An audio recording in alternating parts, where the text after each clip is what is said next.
A single athlete's arrival has triggered a financial earthquake, forcing an entire sports league to question its very foundation. Right now, a powerful contradiction is unfolding in professional sports.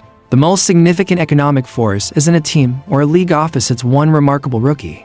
Major corporations are redirecting millions, not towards an institution, but towards a person, creating a vortex of money and attention that leaves the traditional structure scrambling. This isn't just a story about basketball talent. It's a revelation about market power in the modern age. Before she ever played a professional minute, a seismic shift was already in motion. In college, she was a record-breaking phenom, a human highlight reel that captivated a state. But for global brands, she represented something far more valuable, a key to unlocking a massive, engaged audience that had been overlooked. This set the stage for an unprecedented situation. How can a league, built over decades, find itself potentially financially reliant on someone who just walked through the door? What we're about to break down exposes a new reality for professional athletics. The realignment began in the world of advertising, long before the draft night celebration. While fans debated stats, marketing executives were analyzing a different kind of data, engagement potential. It crystallized with a campaign that broke the usual mold. It showcased not just an athlete, but a persona effortlessly charismatic, instantly relatable, and fiercely determined. The public's response was immediate and overwhelming. Metrics soared into uncharted territory. A single partnership cut through the noise more effectively than the league's seasonal promotional blitz. The signal to the industry was unmistakable. A market-moving individual had arrived, one whose appeal existed independently of the sport's established structures. She became the most direct bridge between brands and a generation of fans. Corporate reaction was a steady and decisive action. Strategy sessions swiftly pivoted from broad institutional partnerships to targeted individual alliances. The goal wasn't just an endorsement, it was an integration into the cultural movement she led.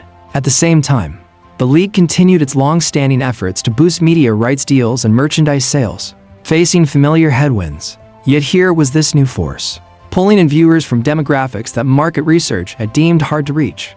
The center of gravity had visibly shifted, and it was orbiting a single name. This begs a critical question. What is the fate of a league when its most potent economic engine operates outside its direct control? The effects quickly moved from digital metrics to physical reality. Young players on playgrounds began mimicking her signature moves. Retail sales for items bearing her name or numbers saw immediate, astronomical jumps. A simple piece of equipment, when linked to her identity, transformed from a product into a prized cultural artifact. Each successful campaign did more than sell a drink or a shoe. It pulled new participants into the sports ecosystem. This wasn't just visibility, it was a highly efficient conversion funnel, turning interest into commerce. The financial impact registered on balance sheets, drawing a stark line between her commercial sphere and the league's. Perhaps her most formidable commercial weapon was authenticity. In an era of polished, scripted messaging, her genuine demeanor resonated with palpable force. This truthfulness provided sponsors with priceless confidence and gave fans a powerful emotional connection. It also, perhaps accidentally, established a new standard. From her earliest forays into the spotlight, she demonstrated an unparalleled ability to capture focus, drive consumer action, and dominate the narrative. The inherent drama of this moment is immense. A first-year professional, learning the complexities of the pro game, was simultaneously generating more off-court economic energy than the league's extensive marketing apparatus. This ascent was no fluke. It was the perfect alignment of supreme skill, cultural timing, and relatable humanity. And this was merely the opening act. Her next steps would challenge our understanding of how much influence one competitor can wield over an entire sport's financial architecture. To understand this present, we must rewind to a not-so-distant past. At the University of Iowa, she wasn't just playing basketball. She was reimagining the ceiling for collegiate athletic impact, one seemingly impossible shot at a time. Yet, her fame remained primarily rooted in the sports world. What started as dominance in the NCAA was quietly evolving into a global case study on influence and commercial appeal. A closer look reveals a path built on seemingly minor moments. A local endorsement, a community appearance, these were the humble foundations of what was to come. She possessed the intangible asset every marketer seeks, an innate, magnetic relatability that made every connection feel real. In today's economy, that authenticity is the ultimate catalyst. Then came the pivotal moment. While most college stars are celebrated for their on-court achievements, her impact began spilling into the mainstream consciousness. A particular advertisement captured the zeitgeist, igniting conversations in spaces far removed from sports. Digital platforms erupted, Individuals who couldn't name another player began seeking out her interviews and spectacular plays.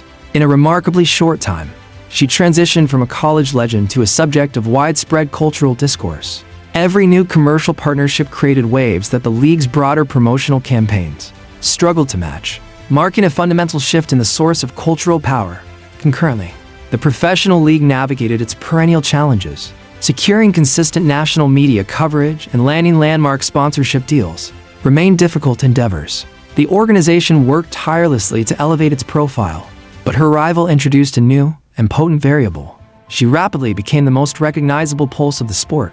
Corporations that had previously engaged at the league level now viewed her as the most effective channel to consumer passion and wallet share.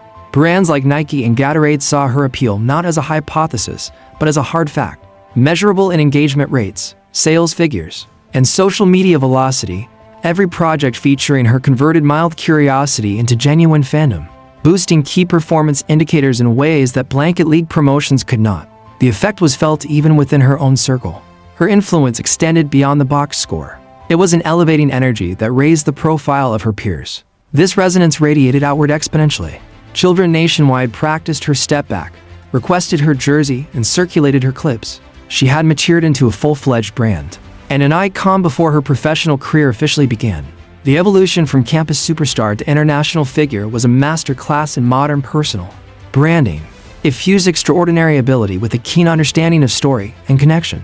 She recognized that each public appearance was an opportunity to build a worldview, not just move a product. In every advertisement, she was cultivating a community, igniting discussion, and creating shareable moments. While the league worked to amplify its array of talent, her every action seized attention and generated revenue.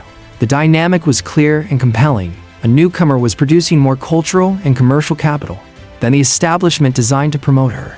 What is the consequence when the individual becomes the headline and the institution becomes a supporting actor?